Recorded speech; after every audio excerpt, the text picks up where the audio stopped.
This video podcast is brought to you by Maureen Taylor and photodetective.com.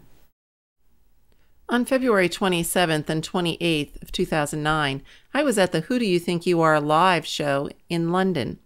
Here are a few of the things I saw when I was there.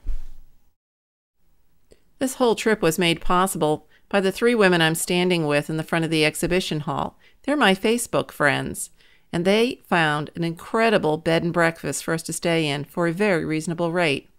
They also had us get up very early so that we were literally the first people in line for this packed event.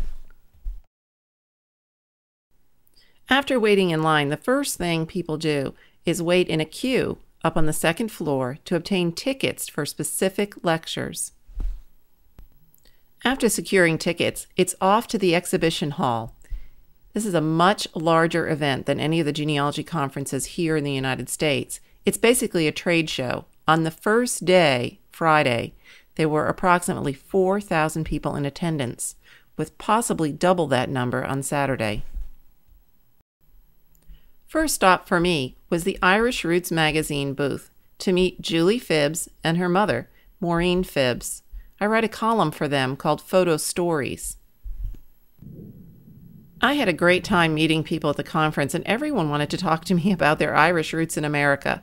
It's amazing the number of people that left Ireland and came to the United States.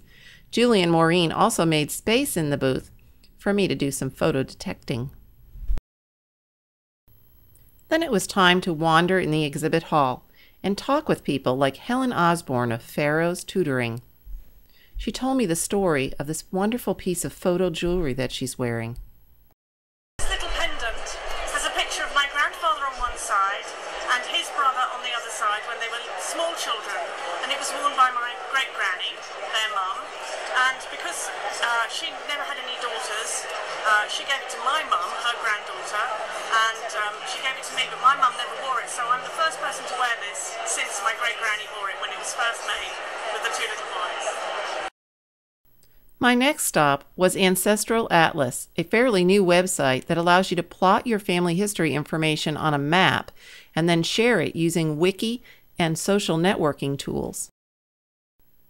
Then it was time to view the Time Care collection of items to preserve your family history. They have some great boxes, some really nice cotton gloves, pages, sleeves, whatever you need to store all of your family memorabilia. It was fantastic. I couldn't resist it. A little family history while I was in England? Of course. So I stopped by The Gathering.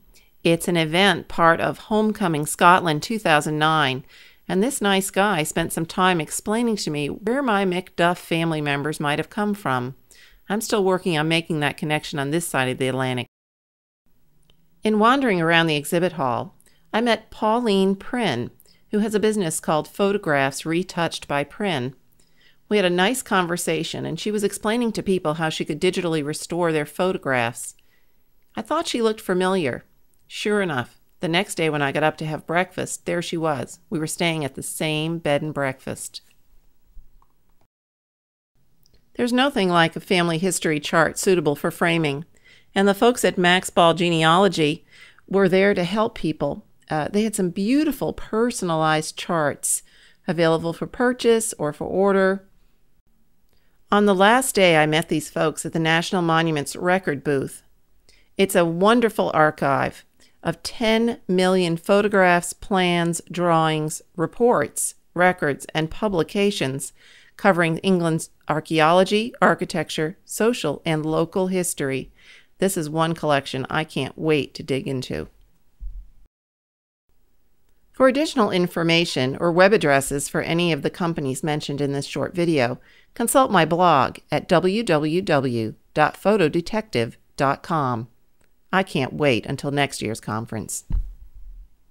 I'm going to leave you with the sound of Celtic Spirit, a group that welcomed the crowds to the exhibition hall on Saturday, also known as Scotland Day.